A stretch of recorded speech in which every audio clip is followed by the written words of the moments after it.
Et un club spécial consacré évidemment à l'examen de la réforme des retraites au Sénat. Les sénateurs qui ont donc voté cette nuit l'article 7 sur le report de l'âge légal de départ à 64 ans. Pour en débattre avec nous, deux sénateurs. Guillaume Gontard, bonjour. Bonjour. Merci d'être avec nous, sénateur de l'Isère. Vous présidez le groupe écologiste ici au Sénat. Xavier Iacovelli, bonjour, sénateur des Hauts-de-Seine, vice-président du groupe Renaissance, RDPI Renaissance, le groupe des sénateurs de la majorité présidentielle. On va évidemment commencer en parlant de cet article 7. C'est la formation de la nuit. Audrey, il a été adopté par le Sénat. Oui, l'article sans lequel la réforme n'existerait pas et qui n'avait pas été étudié, on s'en souvient, à l'Assemblée nationale. Article adopté donc après minuit. 201 voix pour, 115 voix contre et une trentaine d'abstentions, notamment chez les centristes et chez les LR. L'avantage du scrutin public, c'est qu'on a un vote très détaillé. Donc quand on regarde les voix contre, 115, c'est plus que les 91 voix de la gauche. Oriane, les avis sont donc plus partagés que le simple clivage gauche-droite. Et puisqu'on est dans le détail du vote, il faut souligner aussi qu'il y a eu 2 abstentions dans votre groupe, le groupe de la majorité présidentielle. 2 abstentions. Merci Audrey. Vous le vivez comme une défaite, Guillaume Gontard, ce qui s'est passé cette nuit au Sénat? Certainement pas comme une défaite. Par contre, comme un jour triste, grave pour les Françaises et les Français, parce que c'est un recul sans précédent. Je crois que c'est Pierre Mauroy qui disait qu'on n'a pas le droit d'abolir l'histoire, et c'est un petit peu ce qui vient de se faire, c'est-à-dire des années et des années de lutte sociale sur la réduction du temps de travail. On a eu la retraite à 60 ans, 62, maintenant on passe à 64 ans. Jusqu'où on va aller? Voilà, je dirais, le seul objectif, ce que nous propose ce gouvernement, mais on voit bien que ça avance. On a un vote qui est loin d'être unanime du côté de la droite.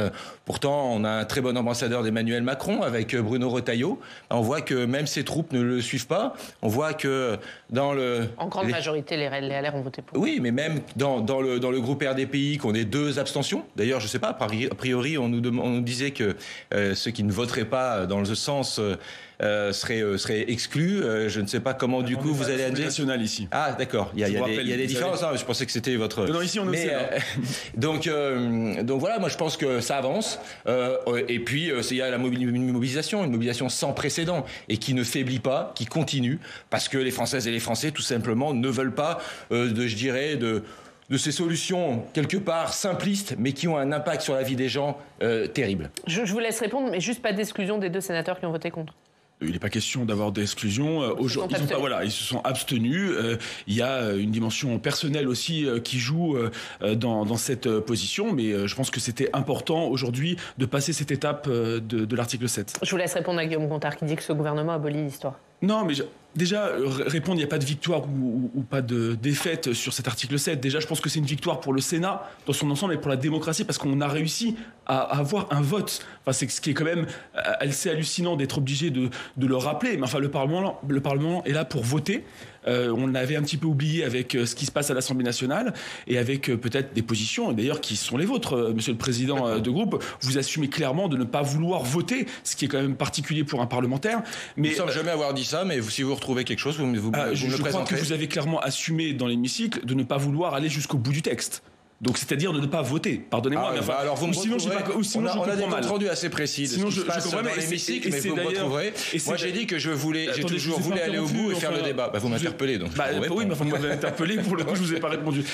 Et donc, oui, c'est ce que vous avez assumé aussi en réunion des présidents de groupe, et c'est tout à fait votre point de vue. Moi, je pense que c'est aujourd'hui une attaque, effectivement, contre la démocratie et contre notre Parlement, de ne pas donner la possibilité aux chambres respectives de pouvoir s'exprimer. On a vu à l'Assemblée nationale qu'on n'avait pas pu aller jusqu'au bout, même pas aller plus loin que l'article 2. Aujourd'hui, nous sommes à l'article 7 voté au Sénat. On va pouvoir désormais maintenant regarder les autres articles qui sont sur la question de la pénibilité, les départs anticipés sur l'usure professionnelle, les mesures de retraite progressive, les mesures d'âge. Enfin, on a un certain nombre de mesures sociales et d'accompagnement qui sont très importantes pour les Français et qu'on va pouvoir enfin maintenant travailler après le passage de cet article. Et on va y venir et sur l'ambiance, mais sur cet article 7 qui a donc été voté, premier vote au Parlement du coup sur cet article 7, il y a une forme de soulagement quand même chez vous?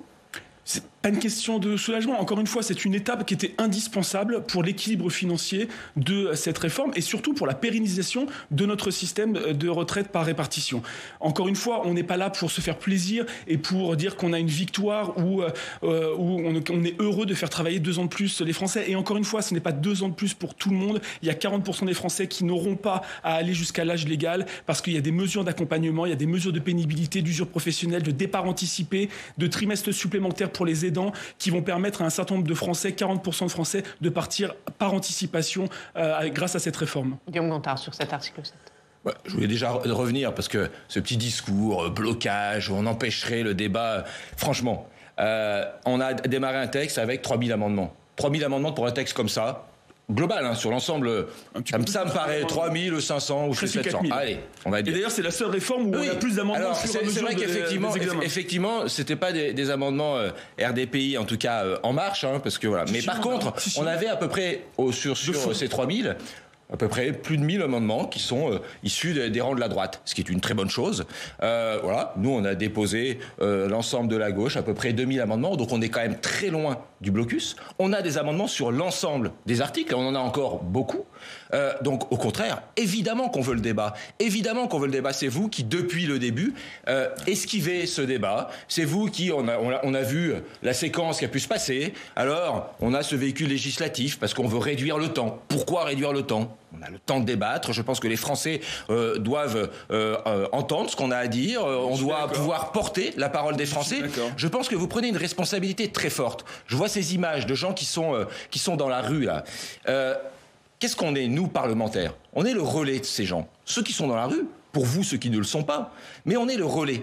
Et si on coupe ce relais, si on coupe ce débat parlementaire, je pense que c'est très grave pour notre démocratie et pour l'image de la politique. Donc ce que vous êtes en train de faire avec Bruno Retailleau, avec Gérard Larcher, pour moi, est très grave. Parce que non, le Parlement, c'est là où on discute, c'est là où on échange, et c'est là où on construit, et c'est là où on construit la loi. Hier soir, on a déposé un certain nombre d'amendements.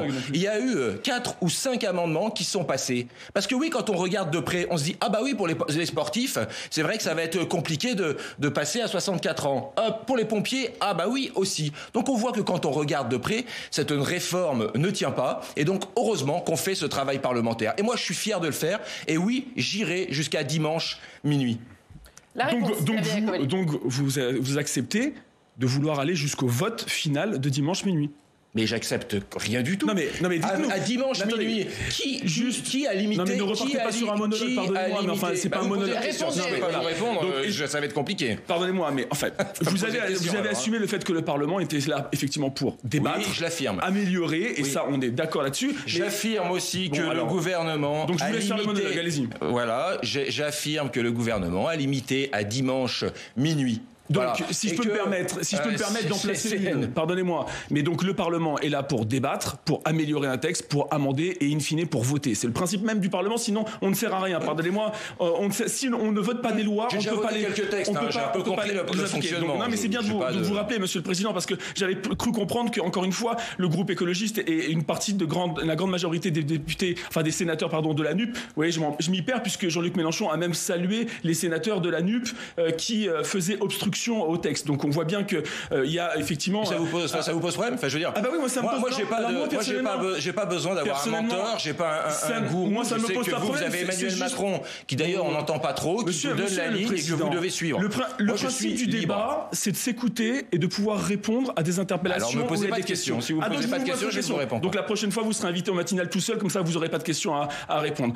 Moi ce que je pense, c'est effectivement c'est important d'aller jusqu'au bout du texte pour nous exprimer. Moi je suis d'accord. Hier, il y a eu des amendements de fond où on a pu trouver une unanimité sur des amendements. Mais moi, quand je vois effectivement le début du texte, parce que moi j'ai fait les 7 jours, quand on voit effectivement le début du texte où on a des renvois, des motions de renvoi en commission, parce qu'on estime que le travail n'a pas été fait en commission. Il n'y a pas de souci.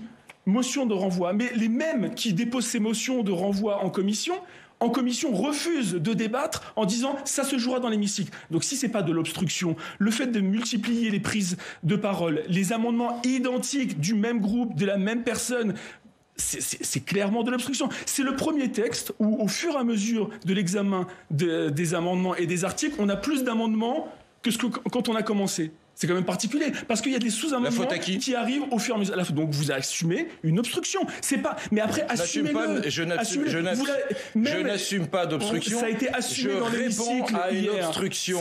Je réponds d'abord à une obstruction silencieuse, une obstruction silencieuse de la droite. Il y a plus de 100 heures de débat. Et ensuite une obstruction législative. Monsieur le Président, si vous voulez qu'on débatte sur les amendements de fond, retirez vos amendements d'obstruction et on pourra avoir un vrai débat de qualité comme c'est le cas toujours au Sénat. L'article 48, la sagesse du Sénat, c'est pas pour rien. 42, et laissez-nous débattre comme on a toujours débattu. La sagesse du Sénat, ce n'est pas pour rien. On arrive justement à débattre d'habitude correctement. On a besoin de revenir sur de la sagesse. Sur le fond, vous avez raison. Et de on a vraiment besoin voter. De revenir sur de la sagesse. Si vous êtes contre la réforme et si vous êtes contre les mesures sociales qui vont arriver à partir d'aujourd'hui, vous pourrez l'assumer par un vote. Mais c'est le principe de la démocratie. Moi, je l'assume totalement. Et on a des propositions et vous verrez. Et c'est pour ça qu'il y a un débat parlementaire et c'est pour ça qu'on a besoin de temps pour ce débat parlementaire.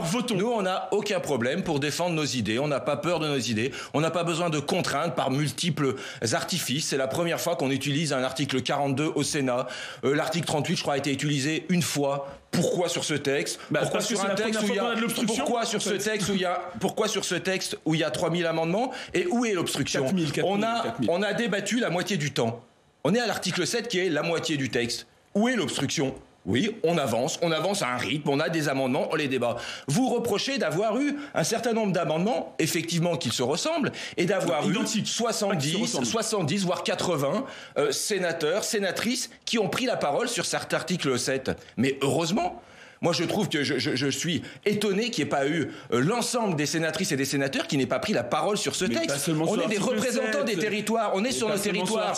Moi, dans mon village, pour la première fois, il y a eu des manifestations, il y a des gens qui sont allés dans la rue, on n'avait jamais vu ça.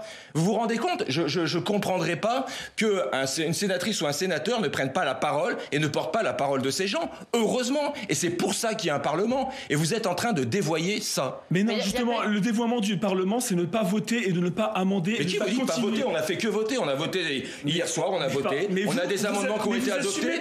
J'ai même remercié hier soir le ministre qui était à cette table juste avant. Vous êtes pas obligé de hurler en fait sur ce plateau pour assumer une position. Non, j'ai pas besoin de hurler, effectivement. Pas de souci. Ça va bien se passer pour reprendre l'argument d'un ministre. Ça va bien se passer. Qui est pas très glorieux d'ailleurs. Ah si, moi j'assume clairement le soutien au ministre de l'Intérieur. D'accord. Moi je l'assume. C'est très bien. Et donc en l'occurrence, on a besoin, on est parlementaire. Vous avez raison, on est représentant des territoires, on est représentant du peuple, et donc on se doit, dans la démocratie représentative, de voter un certain nombre de lois justement qui doivent s'appliquer. Oui. On n'est pas obligé. On est en train de faire l'inverse là. On n'est pas obligé de s'invectiver. Il y a un débat. Et vous parlez d'invective. Vous avez vu de l'invective. Moi j'ai vu du fond, j'ai vu des arguments. J'ai vu des arguments et en face j'ai vu du silence. Oui, j'ai vu des amendements. C'est pas vrai.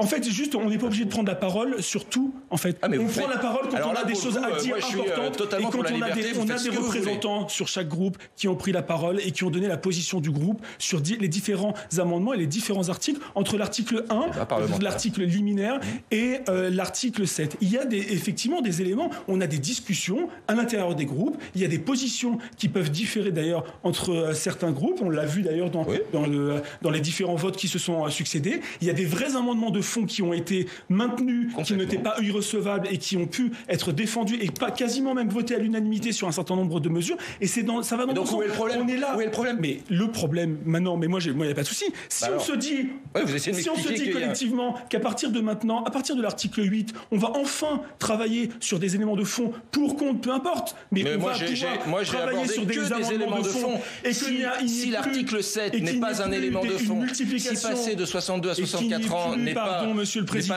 n'est pas travaillé sur le fond. Alors, je ne sais pas ce qu'on fait ici. Qu'il n'y ait plus d'amendement d'obstruction comme ça a été le cas depuis l'article liminaire. Il n'y a pas de souci, on ira jusqu'au bout et on assumera des positions qui seront certainement différentes, mais qui sont le propre de la démocratie. Vous voulez dire qu'à partir de maintenant, vous allez reprendre la parole et vous allez un petit peu expliquer ce que vous pensez de ce texte et vos arguments. Je pense qu'on le dit régulièrement.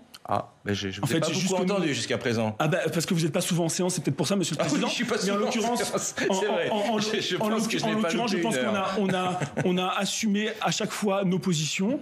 sur tous les textes, sur tous les amendements et sur tous les articles. Mais de toute façon, vous êtes libre. Moi, il n'y a aucun souci. Donc, voilà. Chacun aborde le débat parlementaire comme il le souhaite. Voilà. Moi, donc, assumez dans l'obstruction. Aucun problème. Je n'assume absolument pas l'obstruction. Oui, je sais que vous assumez l'obstruction parlementaire, elle est de votre côté. C'est Gérard Larcher qui a déclenché ces différents dispositifs. C'est la Première ministre qui a décidé de ce véhicule législatif qui a débloqué le temps. C'est la Première ministre qui a décidé le 47.1. Donc l'obstruction, elle est certainement pas de notre côté. On va y venir justement, puisque la droite justifie l'utilisation de cet article 38, Audrey. Vous allez un petit peu nous expliquer d'ailleurs. Alors je vous explique très rapidement, on a deux stratégies qui s'affrontent. D'un côté, la majorité sénatoriale de droite qui veut étudier le texte dans son intégralité pour arriver à un vote final et être en position de force. Parce qu'après, c'est vrai, de droite, mais c'est vrai qu'ils l'ont beaucoup rappelé. La majorité présidentielle également. Majorité sénatoriale qui voudrait bien que ce soit le texte du Sénat qui arrive en commission mixte paritaire, c'est après l'examen au Sénat. Vous savez, c'est cette réunion qui doit plancher sur le texte final. Et puis de l'autre côté, on a la gauche opposée à la réforme qui utilise finalement les armes qu'elle a pour ralentir le débat, car le texte, vous savez, s'il n'a pas été voté à l'Assemblée nationale, s'il n'est pas voté non plus par le Sénat, il est de fait affaibli. Paroxysme donc ces derniers jours, on va peut-être en reparler. Pour accélérer les débats, la droite a fait une sorte de coup politique. Elle a réécrit dans la nuit du 7 au 8 l'article 7, ce qui a eu pour conséquence de faire tomber 1 millier de vos amendements, les amendements de la gauche qui a tenté de sous-amender le texte, mais qui s'est heurté à un refus de la Commission des affaires sociales. Autre coup d'accélérateur, la droite et la majorité présidentielle ont utilisé à plusieurs reprises l'article 38 du règlement du Sénat, une arme pour les téléspectateurs qui permet de limiter, je résume, drastiquement les prises de parole sur un amendement. Alors évidemment, la droite qui l'a utilisé se justifie. On va écouter les explications de Bruno Retailleau, le président du groupe Les Républicains.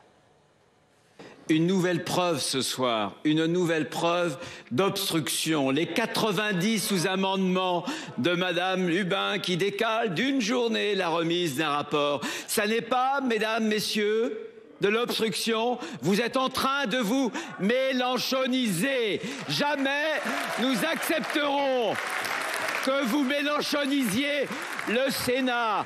L'obstruction, ça n'est pas la démocratie parlementaire, c'est le Parlement qui se fait harakiri, c'est un 49-3 à l'envers. Vous entendez, Bruno Retailleau, est-ce que vous êtes en train de mélenchoniser le Sénat ? Je ne sais pas ce que ça veut dire en fait. Moi, ce que je vois, c'est que oui, il y a eu des dépôts de sous-amendements.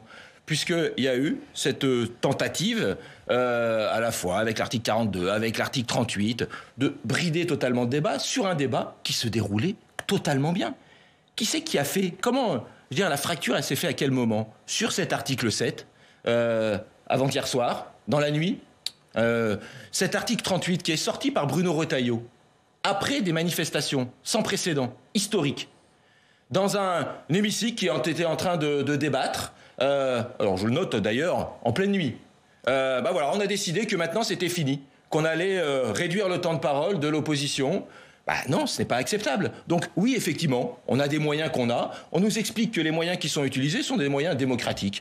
Nous, on utilise aussi des moyens démocratiques pour essayer de faire entendre notre voix, mais l'inverse ne serait pas entendu. Et je dirais que les trois présidents de groupe, Éliane Assassi, Patrick Kanner, moi-même, on a interpellé, quand on est parti de l'hémicycle, on a interpellé solennellement l'ensemble, je dirais, de la majorité, parce qu'effectivement, vous avez raison de le rappeler et de le dire, il n'y a plus qu'une seule majorité. On a un représentant d'Emmanuel Macron avec Bruno Retailleau. On a interpellé cette majorité et le président Larcher pour leur dire toute la responsabilité qu'ils avaient et qu'ils avaient encore la possibilité de faire en sorte qu'on ait un débat qui se déroule comme il s'est déroulé jusqu'à l'article 7. Voilà, où est, nous, leur responsabilité ? Elle est dans leur camp. Mais est-ce que le temps n'est pas compté maintenant, Guillaume Gontard ? Parce que c'est la gauche qui a voulu attendre les manifestations du 7 mars pour examiner l'article 7. Mais comment ça, attendre ? Moi, il me semble qu'on a débattu. Trouvez-moi un élément dans le débat jusqu'à l'article 7 qui n'était pas nécessaire. Au contraire, moi, j'ai même... on a tous appris des choses. Et d'ailleurs, j'ai noté que... je crois que c'était le ministre, hier soir, qui le disait, que ce débat était riche, qu'on apprenait des choses, qu'on pouvait échanger. Évidemment. Donc, il n'y a pas eu... On attend l'article, on attend les manifestations. On a débattu sur un texte. Et d'ailleurs, je me demande pourquoi vous vous faites du souci. Tout le monde nous dit, on arrivera de toute façon au dimanche, voilà. Il n'y a pas de problème, alors débattons et on n'a pas besoin de l'ensemble de ces artifices. Et puis le gouvernement a la possibilité. S'il nous manque une journée, s'il nous manque 2 journées, on est disponible. On peut aller plus loin pour étudier l'ensemble de ce texte. Donc voilà, nous on est parlementaires, on est à disposition du Parlement. Oui, je pense qu'il faut qu'on arrête d'être dans l'hypocrisie, Monsieur le Président, vous le savez très bien. Il y a eu un accord de principe avec les différents groupes qui composent le Sénat un accord de principe. À votre demande d'ailleurs, pour que nous puissions aborder l'article 7, c'est-à-dire le prolongement de 2 ans de l'âge de la retraite. Alors vous m'expliquerez comment on fait Je vous ai pas. Bah oui, mais en fait, vous m'expliquerez. De ne pas justement utiliser les éléments du règlement intérieur et ceux de la Constitution pour accélérer les débats et de nous laisser le débat jusqu'au 7, jusqu'aux manifestations. Et voilà, c'était un accord avec les différents groupes. Je ne sais pas ce que vous avez passé comme accord. Moi, je n'ai pas passé d'accord. Vous êtes à la conférence des présidents. Je suis à la conférence des présidents. Je l'ai dit directement. Est-ce que c'est possible de placer une phrase, en fait? Non, mais c'est parce que le respect entre les parlementaires, c'est de s'écouter aussi. De ne pas être d'accord forcément, mais de s'écouter. D'accord, mais alors arrêtez de dire ce que je dois faire. Parlez de vos arguments. Je dis ce que vous avez fait. Parce que moi, je suis à la conférence des présidents, donc je sais ce que j'ai fait, vous n'y étiez pas. Il y a eu un accord, effectivement, entre la majorité sénatoriale, le gouvernement, enfin, pas le gouvernement. C'est grave ce que vous dites, c'est grave ce que vous dites. Parce qu'un accord, ça veut dire qu'il y a un papier, il y a des choses signées, il y a des réalités. Donc c'est grave ce que vous dites. Attendez, tout le monde le dit. Non, je vous le dis, parce que moi, il n'y a pas eu d'accord. Ah, il n'y a pas eu d'accord. Donc peut-être que vous étiez le seul. Moi, je n'ai aucun accord avec qui que ce soit. En l'occurrence, il y avait un accord de principe de pouvoir avoir ces débats. Un accord de principe maintenant. Mais je dis depuis tout à l'heure un accord de principe en fait. Un accord de principe de pouvoir effectivement aborder l'article 7 à partir du 7 après les manifestations et donc de laisser le débat. À partir du moment où effectivement il y a eu tous ces débats, ces éléments d'obstruction et qui ont été assumés par les bancs de la gauche, ces multiplications de sous-amendements, amendements, effectivement, on a souhaité maintenant arriver sur un débat de fond et donc nous permettre d'avancer sur ce texte, sur des mesures qui sont importantes pour les Français d'accompagnement social. C'est 6 milliards d'accompagnement et de mesures sociales supplémentaires pour ce texte. Et donc oui, on a utilisé un certain nombre d'articles que nous confère la Constitution et le règlement du Sénat. L'article 38 en fait partie. Et donc ce sont des éléments qui nous permettent maintenant d'avancer et de travailler sur le fond. Je pense que c'est ça aussi que les Français attendent de nous, c'est qu'on se positionne pour ou contre. Ça, c'est le choix de chaque parti politique et de chaque groupe politique. Mais les Français attendent des représentants de la nation qui puissent se positionner. Et aujourd'hui, ce n'est pas seulement dans les paroles qu'on se positionne, c'est aussi dans les votes. Est-ce que ce vote de cette nuit risque de radicaliser la contestation sociale ? Je ne sais pas et je ne mesure pas forcément... comme le dit Olivier Dussopt, la météo sociale. Il y a le temps du mouvement social, il y a le temps parlementaire. Le temps parlementaire, nous sommes en plein dedans. Nous avons effectivement jusqu'à dimanche minuit pour élaborer ce texte, pour l'améliorer. Moi, je souhaite qu'il y ait un certain nombre de mesures et nous portons un certain nombre d'amendements avec le groupe RDPI, majorité présidentielle, un certain nombre d'amendements d'amélioration de ce texte. Il y aura ensuite le débat et le travail avec l'Assemblée nationale en commission mixte paritaire et nous continuons ce travail parlementaire. C'est notre rôle, en tout cas, de représentants de la nation. Non, mais je confirme. C'est vrai qu'en matière de climat, de prévision et de météo, vous n'êtes pas très fort. Parce que ça soit sur, effectivement, le climat social, sur l'urgence, je rappelle les mots d'Olivier Véran, on a des sujets beaucoup plus importants à traiter. Et là, pour le coup, je suis d'accord avec lui. Sur la question climatique, sur la question énergétique, sur la question du pouvoir d'achat, qu'est-ce qu'on est en train de faire ? On dit de faire comme vos amis allemands, oui. De discuter d'un texte. Alors du coup, vous me coupez aussi la parole ? Ah bah oui, ok. Non, parce que c'était pour savoir. Enfin, oui, je prends l'habitude maintenant. Et moi, ça me dérange pas parce que je sais répondre et j'aime bien le dialogue. En tout cas, sur ces sujets si importants, là, on est en train de débattre d'un texte dont on sait qu'il n'y avait aucune urgence, qui est une lubie du président de la République pour montrer qu'il a ses capacités. On peut refaire le débat sur ce que peut dire le Conseil d'orientation des retraites. Oui, on peut le refaire. Tout le monde le dit, tout le monde le sait qu'il n'y a aucune urgence. On sait pourquoi ce texte est là, que c'est aussi une manière de faire ce grand rassemblement avec les Républicains. Donc voilà où on en est. Moi, j'attends du gouvernement qu'il s'occupe des vrais problèmes et des véritables problèmes des gens. Ça ne vous a pas dérangé quand ce grand rassemblement se faisait de la majorité présidentielle, avec d'ailleurs une grande partie des centristes, et jusqu'à la gauche, quand il a fallu voter la constitutionnalisation de l'IVG, ce grand rassemblement ne vous a pas dérangé. Quand il a fallu contrer effectivement des propositions de Bruno Retailleau sur la question du RSA, ça ne vous a pas dérangé qu'on se retrouve tous dans le même camp pour protéger les acquis sur le RSA. Donc vous voyez, j'ai tout à fait la capacité d'aller là où effectivement j'ai une liberté. Je n'ai aucun problème pour défendre les majorités, elles se font sur des idées, elles se font sur des projets, elles ne se font pas sur des postures. Et donc pour le coup, à la majorité présidentielle, et c'est la raison pour laquelle n'essayez pas de réinventer l'histoire. Il n'y a pas de majorité présidentielle avec la majorité présidentielle, avec la majorité sénatoriale. Il y a une majorité sénatoriale. Et il y a la majorité présidentielle qui est minoritaire et qui est dans l'opposition sénatoriale. Nous nous positionnons effectivement texte par texte sur des éléments qui nous paraissent être importants. Et aujourd'hui, effectivement, nous avons trouvé un accord, et qui n'est pas encore abouti, avec la majorité sénatoriale pour travailler sur ce texte. Donc ça y est, vous avez trouvé un accord. Oui, c'est vrai que j'ai entendu qu'il y avait des discussions. Oui. Enfin, on est à la moitié du texte, c'était pour ça. On a trouvé un accord, oui, sur le principe. On est d'accord sur le principe d'allongement de la durée et des mesures sociales que nous mettons en place. Il y avait des discussions sur la CMP, mais comme nous étions d'accord avec vous sur l'IVG, comme nous étions d'accord avec vous sur la question du RSA, nous pensons que les projets priment sur les postures. Vous êtes d'accord avec nous sur l'IVG quand même. Enfin, je veux dire, l'inverse aurait été quand même assez exceptionnel quand même. Mais donc, ce qui prouve qu'on peut être d'accord. Il me semble que c'était dans le programme d'Emmanuel Macron. Donc nous, ce qu'on attend maintenant, c'est qu'Emmanuel Macron aille dans l'avant et fasse réellement ce qu'il a promis. Sur des projets, Monsieur le Président, on est d'accord sur les projets. Et nous, c'est ce qui nous importe, c'est les projets et pas les postures. On va revenir sur ce qui va se passer aujourd'hui. A priori, vous allez débuter l'examen de l'article 8. Audrey, qu'est-ce qu'il y a dans cet article 8 ? Alors, il concerne le renforcement des départs anticipés et autorise la modification du dispositif par voie réglementaire, notamment, mais pas uniquement, pour les carrières longues. On se souvient que c'est sur la question des carrières longues que la droite s'est divisée à l'Assemblée nationale entre Aurélien Pradié et ses soutiens et le reste des LR. Ça a aussi donné lieu à des concessions de la Première ministre à l'Assemblée. La dernière, je la rappelle, les salariés du dispositif des carrières longues n'auront pas à cotiser plus de 43 ans pour partir à la retraite dès lors qu'ils auront atteint l'âge de départ anticipé requis. Et justement, dans cet article, il y a également la question de la surcote pour les mères de famille. Que vous allez voter, Xavier Iacovelli ? Nous pensons effectivement que nous allons voter cette proposition de surcote à partir de 63 ans pour les femmes qui ont 43 annuités, les annuités nécessaires pour arriver, et donc ne pas les obliger à aller jusqu'à 64 ans, de leur permettre de partir jusqu'à 64 ans, mais avec une surcote justement à partir de 63. Que vous voterez aussi, Guillaume Gontard ?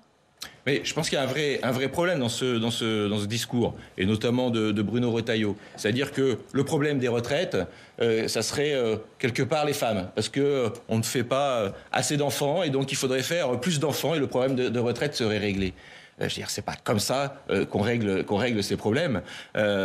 Les femmes font des enfants si elles le souhaitent, et donc il faut revenir à cette liberté. Moi, je fais pas de différence entre des femmes qui font des enfants, qui n'en font pas. Et donc on voit bien toute, je dirais, l'absurdité de ce texte, et que effectivement, quand on le prend par le petit bout de la lorgnette, on arrive à ce type de dispositif. Mais vous voterez pas du coup cette surcote, non ? Non. Et on le sait, d'autres moyens de financer, parce que c'est quand même ça le fond. C'est qu'on essaye de nous emmener sur comme s'il n'y avait qu'une seule ligne. C'était la réforme ou la faillite, et il n'y a pas d'autre solution. Il faut faire comme ça, c'est passer de 62 à 64 ans, c'est de faire plus d'enfants. Voilà, il n'y a pas d'autre possibilité, il n'y a pas d'autre solution. On sait très bien qu'on peut financer d'une autre manière.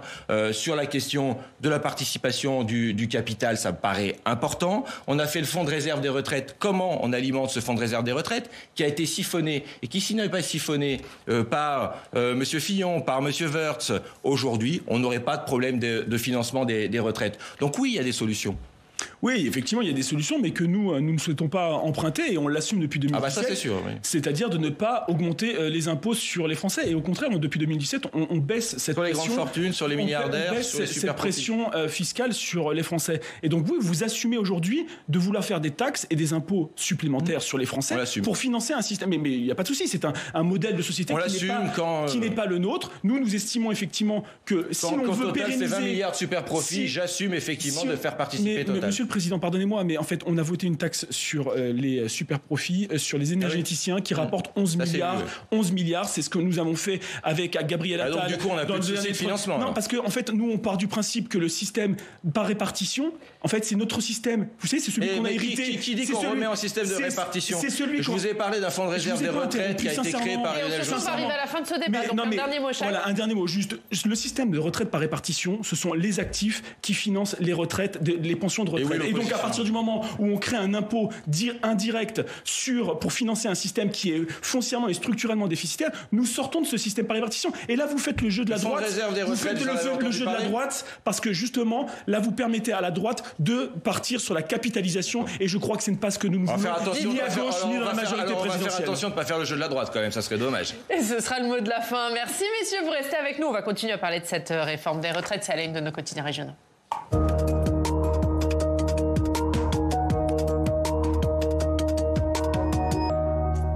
Réforme des retraites, mouvement syndical à la une de nos quotidiens régionaux. Oui, blocage, grève, manif, c'est parti pour durer, nous prévient le Progrès. Le succès de la mobilisation de mardi a donné de l'élan aux actions qui devraient se multiplier dans les prochains jours. Le Courrier Picard nous raconte et souligne que les syndicats se heurtent toujours à un silence d'Emmanuel Macron. La porte de l'Élysée reste fermée, titre le quotidien. Alors certains déploient les grands moyens. C'est en une de l'Ardennais à Charleville-Mézières. La fédération CGT de l'énergie a procédé lundi à des coupures de gaz et d'électricité. Plus de 8000 foyers ont été touchés. Les remises en service sont en cours. C'est dans ce contexte que Laurent Berger, le patron de la CFDT, a répondu aux questions de Presse Océan dans son fief à Saint-Nazaire. Lui aussi attend des signes de l'exécutif. Il évoque une crise démocratique, les mots sont forts, et dénonce un silence face à un mouvement social inédit depuis les années 90. Fin de citation. Au lendemain de la journée des droits des femmes, de nombreux quotidiens consacrent leur une aux violences dont elles sont victimes. Et j'ai choisi celle du Républicain Lorrain qui évoque l'histoire d'une femme poignardée à Metz en pleine rue hier au moment de la journée internationale pour la lutte pour les droits des femmes par son ex-compagnon. Elle a été hospitalisée dans un état grave, un fait divers qui nous rappelle que la lutte contre les violences faites aux femmes est un combat de chaque instant. Oriane, le quotidien rappelle d'ailleurs le numéro pour le numéro de soutien et d'orientation des femmes, le 3919 que je relais ici. Jean Castex réfute la vengeance d'État dans l'affaire du meurtre d'Yvan Colonne. Ce matin nous apprend que l'ancien Premier ministre était auditionné hier par la commission d'enquête parlementaire qui doit faire la lumière sur les dysfonctionnements qui ont conduit au meurtre du militant indépendantiste. Jean Castex qui a réputé toute idée de manœuvre de la part de l'État dans l'instruction du dossier Colonna et notamment en ce qui concerne le rejet de levée de statut de détenu particulièrement signalé, on s'en souvient, d'Yvan Colonna. Et puis je termine par un grand bol d'air frais. Je vous emmène chez moi, Oriane. Oui, et chez Guillaume Gontard aussi. Et chez vous aussi. C'est en une du Dauphiné libéré, un bol d'air frais mais sans neige, notamment à Saint-Pierre-en-Chartreuse, la station qui se réinvente, station à peu près 2000 mètres d'altitude, qui doit se réinventer. Le ski l'hiver dans ces stations, ça devient compliqué. Magnifique. Un dossier à lire en une du Dauphiné libéré. Voilà, on termine avec une image de chez vous deux. Très chouette. Parce que vous êtes du même endroit. J'ai moins de neige dans les Hauts-de-Seine, bizarrement. Ouais, c'est étonnant. Du coup, on n'a pas trouvé. Merci Xavier Iacovelli, merci Guillaume Gontard d'être venu. Merci beaucoup Audrey. On se retrouve évidemment demain. Et puis, vous suivrez toute la journée l'examen de cette réforme des retraites au Sénat. 18h, vous avez rendez-vous avec Thomas Hugues pour Sens Public. Très bonne journée, à demain.